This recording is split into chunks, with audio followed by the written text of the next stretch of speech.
Vlkomírko, co pak jsi to chtěl říci? Víš, Křemílku, už další dobou mám menší starosti. Starosti? Starosti o čem? Víš, Křemílku, už další dobou mě štvou ty japonské a ameristické a japonsko-čínské imperialistické věci. My potřebujeme pravé české patriotické večerníčky a ne tyhle jejich nechutnosti. A tak jsem se rozhodl, že jsem pověřil Patra Matra ještě Rumcajze, že postaví jisté pracovní tábory. No, tam zatím přesuneme ty nečisté večerníčky, aby jsme je později mohli reorganizovat.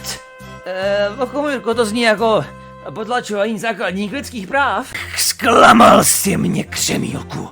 Myslel jsem, že jsi dost chytrý na to, abys to pochopil, ale zklamal jsi mě. Budeš trpět stejně jako oni. Vlkomírko, ne, ne!